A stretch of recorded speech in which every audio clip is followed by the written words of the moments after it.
ऐसा नहीं कि मॉक लगाया भाई मेरा सिलेक्शन हो जाएगा, हलवा नहीं है भाई। मॉक लगाते हो ना मेरे दोस्त, तो उसका एनालिसिस आजकल जितने भी भाई सेलेक्ट हुए हैं, जितने लोग अभी जॉब में हैं, उनसे पूछ लेना है आप जाकर कि मॉक लगाकर छोड़ देता था कि उसका एनालिसिस भी करता था। आप लोग गलती करते हो, मॉक लगाते हो भाई नंबर नहीं है इंक्रीज हो रहे। भाई नंबर कैसे इंक्रीज हो गए? तूने एनालिसिस किया मॉक का?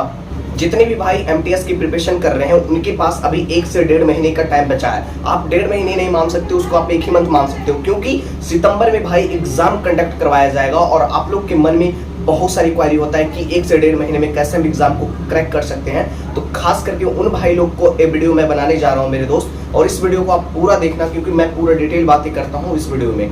ठीक है भाई, अगर आप एमटीएस की प्रिपरेशन कर रहे हैं, एमटीएस की खास करके आप एमटीएस की प्रिपरेशन कर रहे हो, आप सितंबर में एग्जाम देना चाहते हैं, आपके लिए प्रॉपर स्ट्रेटजी होने वाली है। सबसे पहले मेरे भाई, जितना आपने पढ़ा है दोस्त, पहले आप ध्यान से सुनो, जितना चीजों को आपने पढ़ा है, ठीक है, उतना तो आपने फिनिश कर लिया, सब कुछ सिलेबस वगैरह जितना था सब आपने, जितना भी उसमें चैप्टर वाइज सब कुछ पूरा क्लियर कर डाला है।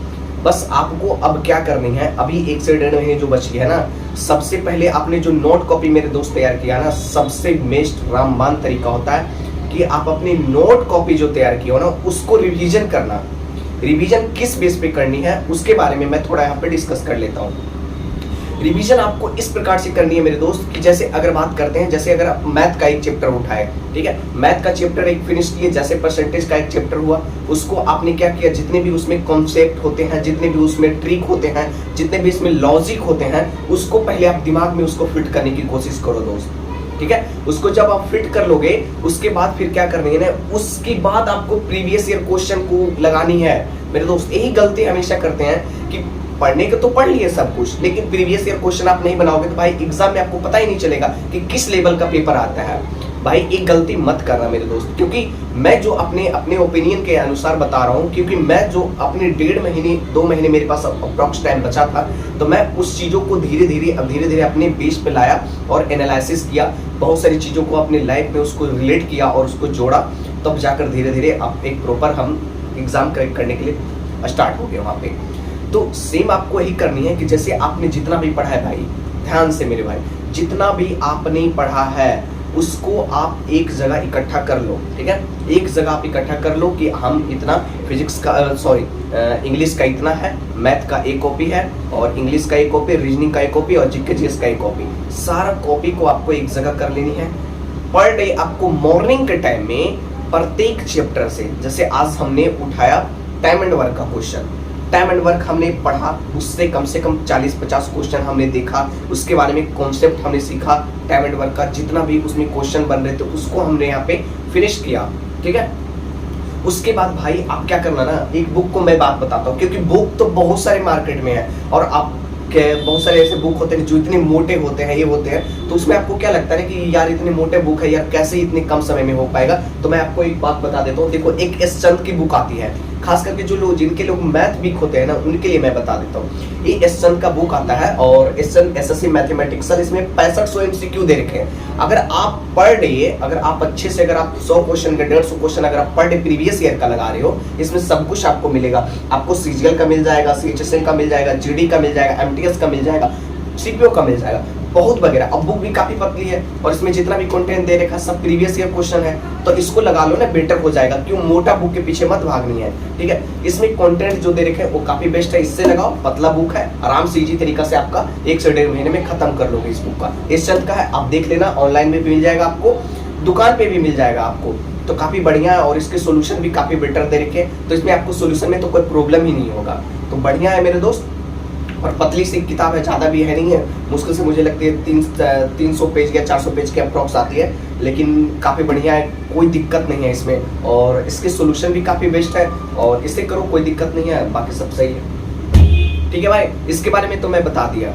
ठीक है, ये तो मैथ का हमारा सेशन रहा। तो पर डे आपको यही करनी है कि जितने भी आपके चैप्टर हैं, अब मैथ में आप प्रिपरेशन कर रहे हो भाई, एक एमटीएस का एग्जाम दोगे तो आपको तो चैप्टर पता है, एक दिन आपने टाइम एंड वर्क किया, एक दिन सीआईएसआई कर लिया, एक दिन प्रॉफिट एंड लॉस कर लिया, एक दिन परसेंटेज कर लिया, इसी प्रकार से मिक्सर एंड एलिगेशन कर लिया। ऐसे ऐसे चैप्टर को करते जाओ, फिनिश अपने नोट्स कॉपी को रिवीजन करते जाओ, कॉन्सेप्ट, लॉजिक, जो ट्रिक होते हैं उसको सीखते जाओ और प्रीवियस ईयर क्वेश्चन के लिए आप ये बुक फॉलो कर लेना, काफी बेस्ट है। कम समय में अगर आप चाहते हो कि प्रीवियस ईयर क्वेश्चन बनाने के लिए तो काफी बेस्ट है, ठीक है। तो इससे काफी बेस्ट हो जाएगा, आपका सब कुछ प्रीवियस ईयर कवर हो जाएगा इस बुक से आपको, ठीक है दोस्त। और मैं, ठीक है, ये तो मैथ का रहा सेशन। अब जो लोग रीजनिंग में जिनको प्रॉब्लम होता है, रीजनिंग आपको कैसे करनी है 1 से 1.5 महीने के अप्रॉक्स में। रीजनिंग में देखो कुछ भी ज्यादा नहीं करनी है, सिर्फ आपको self dependent on mock test, ठीक है। जितना आप ज्यादा, more than practice must be perfect, आप जितना ज्यादा से ज्यादा प्रैक्टिस करोगे मेरे दोस्त, उतना आपके लिए बेनिफिशियल होगा, ठीक है। और रीजनिंग के लिए मैं थोड़ा डिस्कस कर लेता हूँ थोड़ा डिटेल में कि देखो, जैसे एनालॉजी का एक चैप्टर हो गया या फिर ब्लड रिलेशन का एक चैप्टर हो गया, तो ब्लड रिलेशन का कुछ कुछ जो पॉइंट होते हैं ना रिलेशन बनाने के लिए, उसको कोडवर्ड याद कर लो कि अच्छा ये प्लस का साइन होता है, ठीक है। हस्बैंड वाइफ का जो रिलेशन होता है इसमें प्लस और माइनस का साइन होता है। ब्रदर का अगर हो तो उसको कैसे इंडिकेट करते हैं, अगर मेल हो या फीमेल हो तो मेल को माइनस, फीमेल को प्लस, ऐसे बहुत सारे उसमें ट्रिक कंसेप्ट दे रखे हैं, तो उसको आप सीखो जाकर, ठीक है। उसको सीखो, उसके बाद आप प्रीवियस ईयर क्वेश्चन बनाना, जितना भी आपको चैप्टर में होता है ब्लड रिलेशन का, उसका पूरा प्रीवियस ईयर बना डालो। कुछ भी नहीं करने भाई, ज्यादा प्रीवियस ईयर नहीं होते हैं, ठीक है। आप एमटीएस का भी बना लिए ना प्रीवियस ईयर क्वेश्चन, तो आपका काम हो जाएगा, कोई दिक्कत नहीं है। तो ये तो रीजनिंग का रहा। इंग्लिश में जिन भाई को प्रॉब्लम होता है, इंग्लिश कैसे आपको 1 से 1.5 महीने में आपको करनी है भाई। इंग्लिश का सबसे बात है कि आप नोट्स कॉपी जो बनाए ना उसको रिवीजन बहुत ज्यादा लेवल पर आपको करनी है, क्योंकि जो आपका तो मैथ और रीजनिंग है वो तो भाई सेक्शनल है, आप उसमें सिर्फ क्वालिफाई कर सकते हो। मैथ और रीजनिंग आप सिर्फ क्वालिफाई कर सकते हो, इजी तरीका से कर सकते हो, उसमें कोई दिक्कत नहीं है। लेकिन जो आपके पास है ना इंग्लिश और जीके जीएस का जो सेशन आती है, जो सेशन उसको 2 में रखा गया, सेशन 2 की कैटेगरी में, वो कैसे करनी है आपको। उसमें क्या है मेरे दोस्त कि अगर सेशन 2 की अगर बात करते हैं तो इंग्लिश जो है हमारा, आपको नोट्स रिवीजन के साथ साथ आपको ना उसके लिए प्रैक्टिस काफी लेवल अच्छे पे करनी पड़ेगी। अगर जिनको भी प्रॉब्लम होता है, बहुत लोग भाई को ऐसा होता है कि भाई मुझे एडजेक्टिव में प्रॉब्लम हो रहा है, मुझसे एडजेक्टिव नहीं हल हो पाता है, किसी किसी के भाई को टाइम एंड टेंस में प्रॉब्लम होता है, तो वो व्यक्ति क्या कर रहा है ना कि पहले आप अपने रूल को रिवीजन करना, जितना भी रूल होता है, जैसे टाइम एंड वर्क में, सॉरी टाइम एंड टेंस में, मैथ का बात कर दिया, थोड़ा माफी चाहता हूँ। टाइम एंड टेंस का क्वेश्चन हो गया, उसको आप नोट्स का रिवीजन करना। उसके बाद आप क्या करना ना, उससे रिलेटेड जितने भी होते हैं एमसीक्यू, ठीक है, टाइम एंड टेंस से रिलेटेड, उसका आप फिनिश कर देना। 100 क्वेश्चन आप बना लो, आपका टाइम एंड टेंस क्लियर हो जाएगा, ठीक है, क्लियर हो जाएगा वहां से। उसके बाद फिर प्रीवियस ईयर क्वेश्चन आप बनाना। अब प्रीवियस ईयर क्वेश्चन बनाना तो अपना मॉक के तरीका से बनाना, ठीक है। और लास्ट में एक अभी जीके जीएस के बारे में मैं थोड़ा डिस्कस करता हूँ, क्योंकि बहुत सारे भाई का यही दिक्कत होता है ना जीके जीएस के लिए। भाई जीके जीएस के लिए कोई आपको कुछ आइडिया नहीं दे पाएगा। आप जितना ज्यादा से ज्यादा जीके जीएस को आप पढ़ो, लूसेंट प्रीफर कर लेना, सबसे बेस्ट होगा। क्योंकि लूसेंट से पिछले बार का क्या हुआ था ना, मेरे शिफ्ट में 2022 में 20 से 21 क्वेश्चन आए हुए थे लूसेंट से मेरे दोस्त, ठीक है। 3-4 करंट अफेयर से आया था। तो भाई अगर आप लूसेंट को अच्छे से कवर कर लिए हो ना, तो आपका काम वहीं से खत्म हो जाएगा। तो लूसेंट भी अपने आप में बेस्ट होता है और बढ़िया है, उससे भी कर सकते हो प्रिपरेशन। ये तो रहा हमारा भाई। लेकिन लास्ट में एक बात मैं बोलूंगा कि अगर जिन भी भाई को अगर लगता है कि मेरी सब कुछ तैयारी हो चुकी है, मेरा कॉन्सेप्ट भी अच्छा है, मेरा इंग्लिश सब कुछ, मैथ, रीजनिंग वगैरह सब कुछ अच्छा कर रखा है, तो भाई आपको ना अभी से मॉक लगाने की जरूरत है। अभी से भाई 2 मॉक लगाओ पर डे, एमटीएस का हो तो सीएचएसएल का हो, जिसका भी आपको मन करे 2 मॉक टेस्ट जरूर लगाओ। शाम में, सुबह में 2 मॉक टेस्ट लगाओ, काफी बेटर हो। और दोनों मॉक जब लगाते हो ना, जिनका बेसिक अच्छा है, वो एनालिसिस तगड़े लेवल पर होनी चाहिए भाई, ठीक है। तगड़े लेवल पे एनालिसिस करोगे तो पेपर हलवा लगेगा एग्जाम में। पेपर बहुत इजी आते हैं एमटीएस का, ज्यादा अफवाह वाली बात नहीं है भाई कि एमटीएस के पेपर कैसे एग्जाम को क्रैक कर सकते हैं, कोई वैसा बात नहीं है, ठीक है। आप इजी तरीका से उसको निकाल सकते हो, कोई दिक्कत नहीं है, ठीक है। लेकिन मॉक को भाई एनालिसिस तगड़े लेवल पर करना। जितना भी मॉक लगाते हो ना, जैसे आज मॉक नंबर हम 13 लगाए या 14 लगाए, ठीक है, तो जितना भी हमको उसमें प्रॉब्लम हुआ, जितना भी हमसे नहीं बन पाया, उसको एक कॉपी में नोट करो, और कॉपी में नोट करो, उसको रिवीजन करो, क्लियर होते चला जाएगा कॉन्सेप्ट। फिर अगले अगर मॉक में वो सब क्वेश्चन दिखते हैं तो आप वहां से इजी तरीका से कर डालोगे, ठीक है। सेम अगर आप कहीं पे भी अगर आप मॉक टेस्ट लगा रहे हो, टेक्स्ट बुक पर लगा रहे हो या फिर ओली बोर्ड पर लगा रहे हो, तो भाई कहीं पे भी लगाओ, लेकिन एनालिसिस करना आपको जरूरी है। ऐसा नहीं कि आप टेक्स्ट बुक पर लगा लिए तो आपका सिलेक्शन हो गया, ओली बोर्ड पर लगाए तो सिलेक्शन हो गया, नहीं। ओली बोर्ड पर लगाओ चाहे टेक्स्ट बुक पर लगाओ, डजंट मैटर, इससे कोई फैक्ट नहीं पड़ते हमारी कॉन्सेप्ट पे, ठीक है। आपको फैक्ट तब पड़ेगा ना जब आप मॉक लगाते हो और उसका एनालिसिस करते हो तगड़े लेवल पर, वो आपको सबसे सफलता दिलाता है।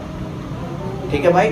और बस यही है कि आप 1 से 1.5 महीने अभी आपके पास समय बचे हैं, तो उस समय में आपको ज़्यादा से ज़्यादा अभी आपको रिवीजन करने की ज़रूरत है। जो आपने नोट कॉपी तैयार किया उसको रिवीजन करो, ठीक है। उसके बाद मॉक लगाओ, 2 मॉक पर डे लगाओ।